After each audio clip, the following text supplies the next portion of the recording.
हम अधिवक्ता है, बट मेरे हस्बैंड जो एडवोकेट है, इस केस के दौरान उन्होंने अपनी माँ को खो दिया, अपना घर खो दिया, और पुलिस वाले कुछ नहीं कर रहे हैं। सिर्फ ये कहते हैं आप कोर्ट में जाइए, आपका कोर्ट में काम है, यहाँ कोई काम नहीं है। अगर आप यहाँ आते हैं तो आपके खिलाफ झूठी एफआईआर करते हैं, हम केस में बंद कराते हैं।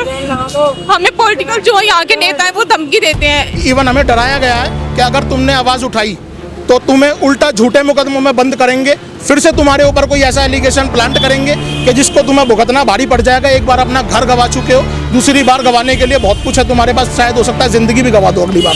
पर क्योंकि मयूर विहार थाना जो है कानून से ना चल के दलाली और यहाँ के नेताओं की व्यवस्था से चलता है और पैसों से चलता है, तो यहाँ का कुछ भी हो सकता है। एसआई आकाश जो कि 72 घंटे से ज़्यादा हो चुके हैं, मेरे कॉन्फिडेंशियल डॉक्यूमेंट लेकर के फरार है थाने से, जिनकी कोई अपडेट एसएचओ के पास नहीं, एसीपी के पास नहीं, इवन उनके डीसीपी साहब के पास भी नहीं है। पैसा चल रहा है दबा के, सिफारिशें चल रही हैं दबा के। हमारे पास सिर्फ एक रास्ता पुलिस ने कह दिया, आप वकील हो, कोर्ट जाके मरो, हमारे पास आने की कोई जरूरत नहीं है। नमस्कार दोस्तों, स्वागत है आप सभी का 100 न्यूज़ में। मैं तुलिका पांडे एक बार आपके सामने फिर से हाजिर हूँ। इस वक्त हम मयूर विहार फेज़ 1 के थाने के बाहर मौजूद हैं और यहाँ पर मेरे साथ दो लोग हैं जो कि दोनों ही एडवोकेट हैं, दोनों हस्बैंड वाइफ हैं, है ना? आप लोग हम दोनों हस्बैंड वाइफ हैं और दोनों के साथ एक मामला चल रहा है जो कि मयूर विहार फेज़ 1 के थाने में है। ये केस यहाँ पे 2018 में रजिस्टर्ड हुआ था और आज हम 2026 में मौजूद हैं और अभी तक इनकी तरफ से कोई भी जो है इनकी केस रजिस्टर्ड नहीं हो रही है, इनकी कोई सुनवाई नहीं हो रही है। तो आइए चलिए, जो पीड़ित है, जो लोगों को न्याय दिलाने का काम करते हैं, आज वही न्याय की गुहार लगा रहे हैं, दर बदर भटक रहे हैं। तो आइए चलिए उनसे बात करते हैं, जानते हैं क्या है पूरा मामला। सर, सबसे पहले अपना नाम बताइए। मैम, मेरा नाम आकाश धवन एडवोकेट है और हम करकाडुमा कोर्ट प्रैक्टिस करते हैं, इवन हाई कोर्ट में भी प्रैक्टिस करते हैं, दिल्ली हाई कोर्ट में भी प्रैक्टिस करते हैं। मैम, 2018 में मेरे खिलाफ एक फेक एफआईआर रजिस्टर्ड होती है जो कि मेरे चाचा और चाची के मैट्रिमोनियल डिस्प्यूट के चलते होती है। उस फेक एफआईआर को एक रूप दिया जाता है पॉक्सो रेप केस का झूठा रूप दे करके। अब पॉक्सो की एफआईआर रजिस्टर्ड होने के बाद 15 मई 2018 को वो पॉक्सो की झूठी एफआईआर रजिस्टर्ड होती है पीएस मयूर विहार फेज़ 1 में। उस एफआईआर को रजिस्टर्ड कराने में मीनाक्षी एलियस बोबी जो यहाँ की लोकल एक नेता है, या लोकल आप उसको कुछ भी कह लो, वो आती हैं, पुलिस प्रशासन को वो पैसे देती हैं या जो भी करती हैं उसके अनुसार वो एफआईआर रजिस्टर्ड करवा देती है। अब यहाँ से चैप्टर शुरू होता है। वो एफआईआर रजिस्टर्ड होने के बाद जो कंप्लेनेंट और विक्टिम थे वो लगातार कंटिन्यूसली उनकी फैमिली और वो लोग एक्सटॉर्ट करते हैं। जिस एक्सटॉर्शन के लिए जो एक्सटॉर्ट किया गया वो हमसे हमारी प्रॉपर्टी एक्सटॉर्ट की, मनी एक्सटॉर्ट की। अब इवन अगर आगे के लिए फर्दर वो और प्रॉपर्टी और मनी एक्सटॉर्ट करने की डिमांड हमसे कर रहे हैं, जिसके हम पे सारे एविडेंस है। व्हाट्सएप चैटिंग है, इलेक्ट्रॉनिक एविडेंस है, ऑडियो वीडियो डॉक्यूमेंट्री एविडेंस भी है। पुलिस को हम ये शिकायत लगातार देते आ रहे हैं कि हमारे पास ये एविडेंसेस होने के बाद भी पुलिस हमारी 13 मई 2026 से कोई सुनवाई नहीं कर रही। पुलिस की हायर अथॉरिटीज़ के पास भी हम गए, उसके बाद भी कोई सुनवाई नहीं हुई। अब यहाँ पर क्या होता है कि जो उस चैप्टर में पूरे में एक विटनेस है जो कि उनके खुद के हस्बैंड, अब वो लेडी क्या करती है, उसी विटनेस के ऊपर जब उन्होंने देखा कि यहाँ पर प्रेशर क्रिएट हो रहा है, लगातार ये लोग अपना डॉक्यूमेंट्री एविडेंस दे रहे हैं। देखिए, ये थाने मयूर विहार फेज़ 1 की रिसीविंग है 13/5 की, एसीपी साहब की भी है, ये डीसीपी साहब की। उसके बाद 2026 की मैम, देखिए, ठीक है, एसीपी साहब की भी है, एसीपी मयूर विहार फेज़ 1। उसके बाद डीसीपी साहब, डीसीपी ईस्ट, उसके बाद कमिश्नर साहब के पास में है। ठीक है, ये सब आप डेट देख लीजिए, सब मई 2026 का ही जी। है। उसके बाद ये आते हैं ह्यूमन राइट कमीशन के लिए, क्योंकि हमारे राइट्स का वायलेशन कर रही है खुद पुलिस। आर्टिकल 21, आर्टिकल 14 का वायलेशन होता है। अब 29 मई 2026 की बात करते हैं। मेरे विटनेस पे जानलेवा हमला किया जाता है उसी लेडी के बच्चों के, मेरे जो विटनेस थे उन्हीं के बच्चे और पड़ोसियों के थ्रू जानलेवा हमला किया जाता है। वो विटनेस पुलिस कॉल करते हैं इंजर्ड होने के बाद में, ब्लडिंग होने के बाद में पुलिस कॉल करते हैं कि मेरी जान बचा के मैं भागा हूँ और आप मेरे को न्याय दिलवाइए। तो पुलिस वाले इंजर्ड को घायल अवस्था में एलबीएस हॉस्पिटल ले जाने के बजाय क्या करते हैं कि वो थाने ले जाके बैठा देते हैं। थाने में जब ले आते हैं तो वो हमें फ़ोन करते हैं, तो हम भी आते हैं। तो मेरी वाइफ एडवोकेट सुजाता यादव, हमारे साथ एक बेटी थी वो भी, और खुद इंजर्ड पूरी रात थाने सफ़र करते हैं सामने वाली बेंच पे। तभी थोड़ी देर बाद मीनाक्षी एलियस बोबी, जो कि अभी आपने देखा थोड़ी देर पहले मुझे धमकी दे रही थी यहाँ पे, वो आती है। आने के बाद में वो ऐसा सेटिंग करती है कि कुछ पुलिस वाले उस बात को पूरा घुमा देते हैं। अब 72 घंटे से ज़्यादा हो चुके हैं, कोई सुनवाई नहीं है। एमएलसी जो थी वो आईओ लेके फरार है। व्हाट्सएप पे आईओ कोई जवाब नहीं दे रहा, कॉल रिसीव नहीं कर रहा है। एसएचओ का कहना है कि आईओ मेरी भी नहीं सुन रहा है। स्टेटमेंट वो लेके फरार है। 72 घंटे से ऊपर है, ना कोई एफआईआर रजिस्टर्ड है, ना कोई सुनवाई है।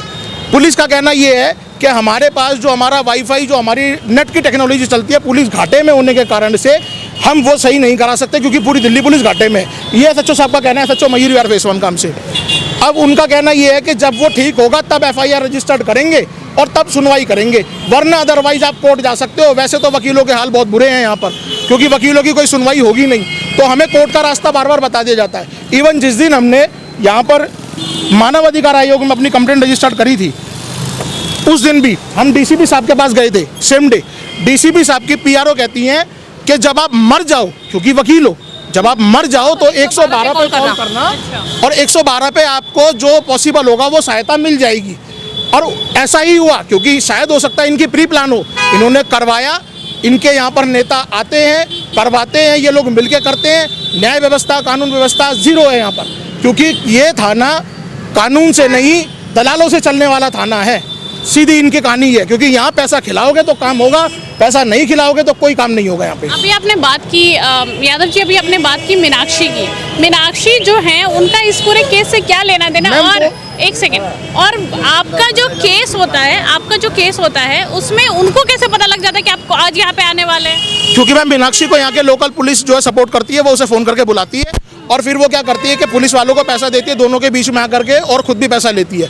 उसके पास इनकम सोर्स करने के लिए यही एक साधन है। अभी भी आपने देखा, थोड़ी देर पहले उसने मुझे धमकी दी कि तुझे मैं बताती हूँ, क्योंकि जैसे ही उसके चैप्टर खुलने शुरू हुए तो उसने मुझे सरेआम धमकी दी कि मैं तुझे बताती हूँ, और वो भी पुलिस के सामने धमकी दी है। गालियाँ भी दी उन्होंने? जी, गालियाँ भी दी है, धमकी भी दी है। तो हमारी जान को खतरा, अगर कल भी हमें आज या कल कुछ भी होता है, मुझे या मेरी फैमिली को, तो मीनाक्षी और यहाँ के जो लोकल नेता है वो और पुलिस वाले इसके जिम्मेदार रहेंगे। क्योंकि मैं आपको इंजरी भी दिखा देता हूँ, इनको इंजरी आई है, ये देखिए, ये है इंजरी।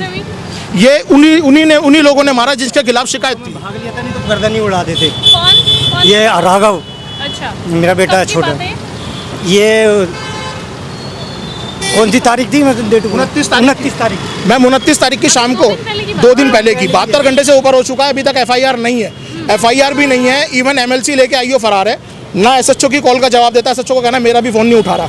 मेरी जो केस प्रॉपर्टी थी उसको लेके आईओ फरार है, क्योंकि 24 घंटे से ऊपर जा चुके हैं। ना तो आईओ का पता है, ना कोई उसकी इंटीमेशन है थाने में कि वो है कि नहीं है, कि कहाँ है। एमएलसी स्टेटमेंट सब कुछ लेके गायब है। अब एसएचओ साहब का कहना है कि जब तक आईओ साहब नहीं आएंगे मैं एफआईआर नहीं करूँगा।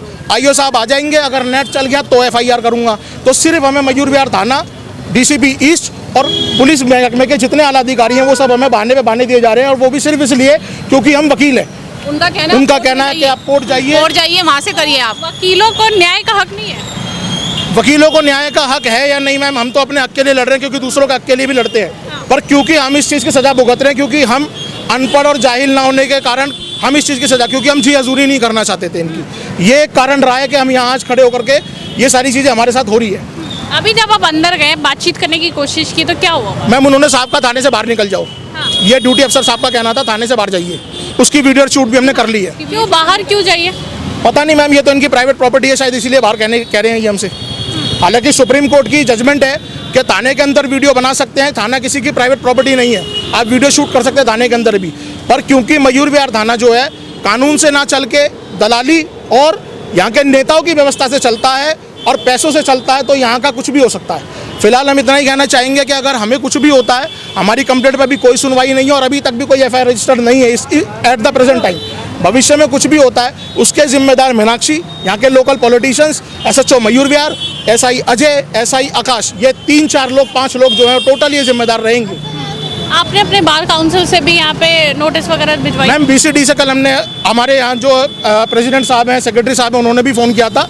यहाँ पर उनको पता है सारी चीज़ों के बारे में। तो इन लोगों ने क्या किया कि उनको भी झूठ बोल दिया कि सर जैसे ही पहली प्रायोरिटी पे जैसे ही नेट चलेगा हम तुरंत इनकी स्टेटमेंट रिकॉर्ड करेंगे। मतलब 2 दिन से यहाँ पे कोई केस नहीं रजिस्टर्ड हो रहा? नहीं मैम, कोई केस रजिस्टर्ड नहीं है। इंजरी हो चुकी है, अगर ये इंजरी थोड़ी सी और बढ़ती तो जान जा सकती थी। पर इन्हें कोई परवाह नहीं है? कोई परवाह नहीं है इन्हें। आपका केस लंबे समय से चल रहा है, लगभग 7-8 साल हो गए, 2018 से 2026 तक में। अभी तक में कोई भी मदद मिला है आपको? पुलिस नहीं मैम, कोई मदद नहीं मिलती। इवन हमें डराया गया है कि अगर तुमने आवाज़ उठाई तो तुम्हें उल्टा झूठे मुकदमों में बंद करेंगे, फिर से तुम्हारे ऊपर कोई ऐसा एलिगेशन प्लांट करेंगे कि जिसको तुम्हें भुगतना भारी पड़ जाएगा। एक बार अपना घर गंवा चुके हो, दूसरी बार गंवाने के लिए बहुत कुछ है तुम्हारे पास, शायद हो सकता है ज़िंदगी भी गंवा दो अगली बार। किसने डराया? मैम ये पुलिस का डराया हुआ है और यहाँ के लोकल पॉलिटिशियंस के भी डर है हमारे अंदर, जिसमें एक मीनाक्षी भी शामिल है और अभी आपने थोड़ी देर पहले खुद देखा भी है ये चीज़ें। मीनाक्षी से कोई आपसी दुश्मनी भी है क्या? मैम कोई दुश्मनी नहीं है, सिर्फ पैसों के चलते और पता नहीं ना जाने किन किन लालचों के चलते ये लोग काम करते हैं। अभी आप देखिए, आज तो यहाँ पे कुछ नहीं हुआ, वो बता रहे इंटरनेट नहीं चल रहा है। आगे क्या मांग करते हैं आप पुलिस से? ये वीडियो जितने लोग देखेंगे, बड़े बड़े अधिकारी तक वीडियो जाएगी, उन लोगों से आपकी क्या मांग है? मैम हमारी ये डिमांड है कि हमें न्याय मिले, क्योंकि हम न्याय की लड़ाई लड़ते हैं। सबसे पहली तो हमारे जो ये FIR है, जो हमने जिसकी कंप्लेंट 13 तारीख से दी है एक्सटॉर्शन के अगेंस्ट, क्योंकि एक फेक FIR हमारे खिलाफ प्लांट की, जिसमें मैंने अपना परिवार, अपना घर सब कुछ गंवा दिया, उस पर एक्सटॉर्शन की FIR करे। मेरे विटनेस के साथ में जो चीज़ें होती हैं, इनके साथ जो चीज़ हुई, इनके फेवर में वो FIR जाए, एक्यूज के अगेंस्ट जाए। और दूसरी चीज़, SI आकाश जो कि 72 घंटे से ज़्यादा हो चुके हैं, मेरे कॉन्फिडेंशियल डॉक्यूमेंट लेकर के फरार है थाने से, जिनकी कोई अपडेट SHO के पास नहीं, ACP के पास नहीं, इवन उनके DCP साहब के पास भी नहीं है। उनके खिलाफ 166 में FIR होनी चाहिए, हम ये डिमांड करते हैं। तो आईओ से आपने पर्सनली कॉल वॉल करने की कोशिश की? मैम कोई कॉल नहीं कर रहे। मैं आपको एक चीज़ और दिखा दूँ, ये देखिए ऑडियो क्लिप हमने इनको पेन ड्राइव में दी, वीडियो क्लिप पेन ड्राइव में दी। ये उस विक्टिम की जिसने फेक चीज़ें प्लांट की, उसने ये देखिए मेरे साथ व्हाट्सएप चैटिंग की है। जतिन तेरी मम्मी 2 फ्लोर मांग रही है केस खत्म करने के लिए, बाकी लोग नहीं मान रहे, बता मैं क्या करूं। अब जतिन अपनी मम्मी का नंबर पहले मुझे शेयर कर चुका और फिर कहता व्हाट्सएप पे, मम्मी कह रही है 1 फ्लोर दे दो और जो पैसे बन रहे हैं वो दे दो। एक बार बात करो तभी तो कुछ होगा, ये एक्सटॉर्शन नहीं तो क्या है। मैं एक सेपरेट FIR चाहता हूँ एक्सटॉर्शन की, इनके खिलाफ इन्वेस्टिगेशन चाहता हूँ। पुलिस मेरी इन्वेस्टिगेशन भी नहीं कर रही, मतलब अपने रोल को पुलिस प्ले नहीं करना चाहती न्याय के लिए, और अन्याय के लिए सारी आवाज़ें उठ रही हैं। पैसा चल रहा है दबा के, सिफारिशें चल रही हैं दबा के। हमारे पास सिर्फ एक रास्ता पुलिस ने कह दिया, आप वकील हो, कोर्ट जाके मरो, हमारे पास आने की कोई ज़रूरत नहीं है। तो मतलब पुलिस ने हाथ खड़े कर दिए हैं? बिल्कुल हाथ खड़े कर दिए। उनका कहना ये है आप कोर्ट में जाइए, वहाँ पे लड़िए, आप यहाँ पे कोई सुनवाई नहीं है। आप शुरू से सर का सपोर्ट कर रही हैं, आप दोनों हस्बैंड वाइफ हैं। ये बताइए कि इतने दिनों में किस तरह का मेंटल हरासमेंट हो रहा है इस केस की वजह से? मैम यहाँ पे सुबह से लेके अगले दिन तक बैठना।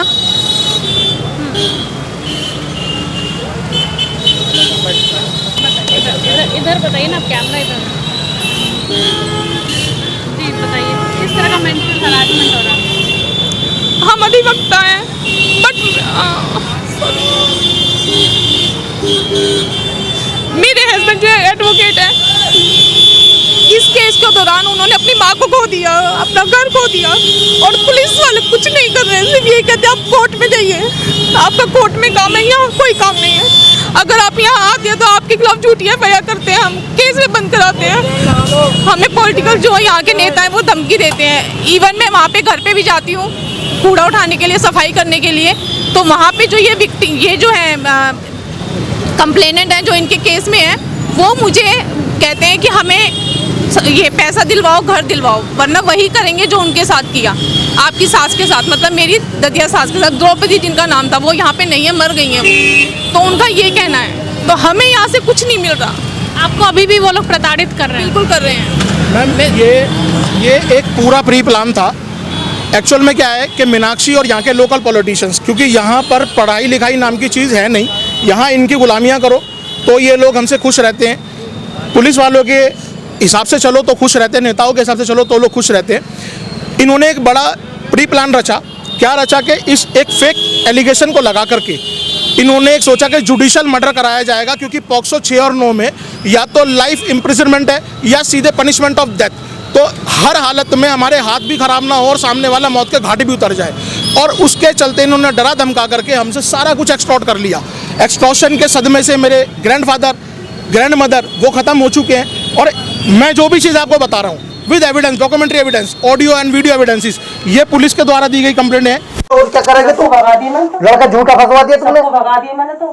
फिर वही वाली बात है कि तू बात करेगा, तू तो लड़ने को बैठी है, लड़के पे झूठा करवा दिया, ये गलत कर दिया। सबको झूठा करवा दिया, सबको झूठा करवा। अच्छा तू कसम खाए जतिन के, अगर ये झूठ वाली झूठा क्यों बता खा जाऊं? झूठे ये तो। हाँ मतलब लड़का झूठा नहीं फंसा दिया? हाँ फंसा दिया मैंने तो, ऐसे फंसा दिया, झूठ वैसे फंसा दिया। हेलो हेलो चाचा जी, मैं बॉय बोल रहा हूँ। हाँ जी। हाँ वो मम्मी की तबीयत खराब हो गई थी ना, इसलिए नहीं आ पाया था आपके पास में। तो वो क्या गया, हाँ, तो वो कब आना है मेरे को वहाँ पे गीता कॉलोनी? अरे भैया तुम्हारे वकील ने नहीं बताया क्या? हाँ, तो मम्मी की तबीयत खराब थी ना, तो मम्मी की तबीयत ज्यादा खराब हो गई थी, शुगर बढ़ गया था। तो वो कागज बनवाने के लिए आपके लिए कितने बजे आऊँ मैं, किस टाइम? यार ये सबको ही आना पड़ेगा तुम्हें। हाँ, सबको ही आना पड़ेगा ना, मम्मी को भी और साइन करने के लिए। हाँ, और भी आना पड़ेगा। ये आपने लुटना है क्या? नहीं चाचा जी, तुम्हें पता है 1 लाख तुम्हें अभी दिए, 50,000 कल वो अभी दी है, और वो 50,000 रुपये और देने। और वो कह रहे थे ना, वकील साहब कहते कि आधे तुम दे देना। मैंने कहा पैसा तो हमारा बड़ी दिक्कत हो जाएगी, क्योंकि खाने तक के लाले पड़ रहे हैं। क्योंकि पैसा वो जो दिया था वो 50,000 वो ऐसी रख रहा है अभी, और फिर तुम्हें पता है 4 महीने बाद वो फिर 1 लाख रुपए आपको देना है। वो देना है, वो अलग बात है। क्योंकि 4 महीने बाद फिर 1 लाख रुपए देना है मेरे को, फिर आपको पता है कहाँ का। और ये इसके मकान नाम करा रहा हूँ, तो ये तुम्हें पता ही है इसमें। चलो ये तो मैं आपके नाम ही करा रहा हूँ, ये तो मकान है इतना। नहीं मेरी बात के, अरे मैं कोई अलग हूँ आपको। ठीक है, अगर कराते हो मेरे नाम करा दो आप। तो ये तो फिर चाचा जी 31 तारीख को तो हो जाएगा ना सारा काम? बेल करा दोगे ना 31 तारीख को? 31 को करा देंगे यार। कह तो दिया तुम्हें, बताओ फिर भी आपको सर, आपको तुमने पैसे भी दे दिए, आपको पैसा रहेगी क्या ये बताओ मुझे। हाँ, और 2.5 लगेंगे तो दिलाऊंगा, 2 लगेंगे 2 दिलाऊंगा, 3,000 रुपये लेके आएगा। और इधर से भी तो आप अपने हाथ से बात कर रहे थे, सुन लो बात। ठीक है, ठीक है। हाँ, तो किस टाइम आ रहा है बता मुझे? परसों इसको, अन्य फिर रह जाएगा मामला। चाचा जी मैं ये कह रहा था ना, स्टाम्प पेपर होने, वो जो कोर्ट से कागज मिलते उनको टाइप होना है, करना है, लिखाई पढ़ी होनी है, उनके पैसे देने हैं। हाँ, हम लोग सब बगैर पैसे के कोई साला वकील करता है क्या? ठीक है, तो आप मैं आ जाता हूँ, फिर वहाँ पे मैं इन्हें कह दूंगा गीता कॉलोनी, मैं वहीं जो वकील साहब के पास है, राघव साहब के पास है, वहाँ मैं आ जाता हूँ पैसे लेके। ठीक है ना कल सर? ये कमिश्नर साहब को दी कंप्लेंट है, थाने की भी है हमारे पास में। आप देखिए, जो मैट्रिमोनियल डिस्प्यूट को इन्होंने तब्दील करा पॉक्सो रेप केस में, उस मैट्रिमोनियल डिस्प्यूट के हमने डॉक्यूमेंट, ये देखिए, ये मैट्रिमोनियल डिस्प्यूट की सर्टिफाइड कॉपी है कोर्ट की। अब यहाँ से चलते हैं, क्योंकि ये डीबार कर दिए थे प्रॉपर्टी के ऑनर्स ने। 1 सेकंड, अब ये देखिए, ये डीबार इसमें 29 मई 2016 को डीबार हो जाते हैं वो लोग, उनके बच्चे जो उनको परेशान कर रहे थे, हरास कर रहे थे। अब इस डीबार होने से क्लच जाती है रानी, जतिन, तृप्ति और राघव, ये 4 बच्चे हैं। क्योंकि अब जब डीबार होने से क्लच गए, तो इन्होंने क्या किया, 15 मई 2018 को एक फेक FIR रजिस्टर करते हैं सेक्शन 6 और 9 पॉक्सो एक्ट मेरे खिलाफ, मेरी ग्रैंड मदर के खिलाफ। इस डेट को FIR होने के बाद अब ये एक मेमोरेंडम ऑफ म्यूचुअल अंडरस्टैंडिंग ये साइन कराते हैं। ये दोनों एक्यूज हैं, ये विक्टिम की मदर है, कि हमारे बच्चों से पूछताछ नहीं करोगे, केस कैसे बनाया ये नहीं पूछोगे, इस घर में नहीं आओगे, आगे फ्यूचर में हमसे किसी भी तरह का हमारे खिलाफ कोई civil suit, criminal suit file नहीं करोगे, क्या डर था? चलिए ठीक है, हमसे तो कर लिया। उन बच्चों के बायोलॉजिकल फादर, क्योंकि मैट्रिमोनियल डिस्प्यूट था, बायोलॉजिकल फादर के साथ भी यही एक एग्रीमेंट साइन कराया जाता बेल से पहले। ये देखिए, same agreement, same time, same चीज़ें। ये पैसे लिए उसी केस के दरमियान, ये रिसीविंग है पैसों की, ये पुलिस द्वारा एक्स्ट्रा को सपोर्ट करना नहीं है तो क्या है, पैसा लिया गया। पैसे लेने के बाद एक रजिस्टर्ड बिल कराई जाती है बेल की धमकी दे करके कि बेल होने नहीं देंगे क्योंकि हमने फंसा लिया है। ये डिमांड होती है कि प्रॉपर्टी नाम करनी होगी, प्रॉपर्टी की भी नाम मजबूरी में आकर। ये को एक्यूज मेरे जो साथ थी, मेरी दादी, उन्होंने प्रॉपर्टी मजबूरी में आकर के फोर्सफुली इनके नाम करनी पड़ी। अब जब इनका एक्सटॉर्शन यहाँ पर इनको सेटिस्फेक्शन मिल जाता है इस चीज़ से, अब ये क्या करते हैं, ये लोग लास्ट में है ना बेल ऑर्डर को, हाँ ये रहा, ये देखिए मैम, ये 19/11/2018 का बेल ऑर्डर है। 15/5/2018 का FIR हुई, उसके बीच में सारा एक्सटॉर्ट हो गया। 19/11/2018 का ये बेल ऑर्डर है ऑनरेबल सेशन कोर्ट का। अब ये क्या करते हैं, बेल ऑर्डर को जब इनको सब कुछ मिल गया, तो यहाँ पे मैं आपको पढ़ के बता दूँ इस बेल ऑर्डर में क्या करते हैं। Shri Raghav Kapoor, learned counsel of the complainant the complainant submitted that they no objection applicant and accused grant the bail. अब इन्हें नो ऑब्जेक्शन क्रिएट हो जाता है कि हमें कोई दिक्कत नहीं है क्योंकि हमें तो जितना मिलना था उतना मिल गया, तसल्ली आ गया। जब कुछ टाइम बीतता है फिर इनको लगता है कि पैसा कमाना चाहिए क्योंकि अधिक है। ये 2018 की बात है, ये 2018 की बात है। अब विक्टिम जो था पहले माइनर था क्योंकि उसको शिकायत पड़ा कि जैसे भी इन्होंने करवाया, अब यहाँ मेजर होने के बाद विक्टिम को पता है कि पैसा कमाने की स्कीम क्या है, तो विक्टिम मेरे से व्हाट्सअप चैटिंग करता है, उसमें डिमांड कर गई पैसों की प्रॉपर्टी।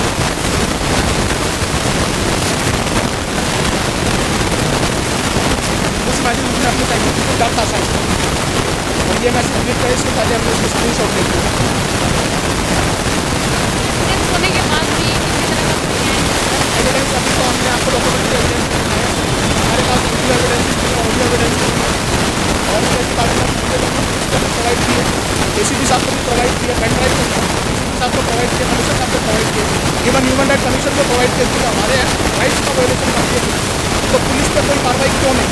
क्या कानून में कहीं ऐसा हमने तो नहीं पढ़ा है कि अगर पुलिस कोई वायलेशन करेगी तो पुलिस के ऊपर कोई एक्शन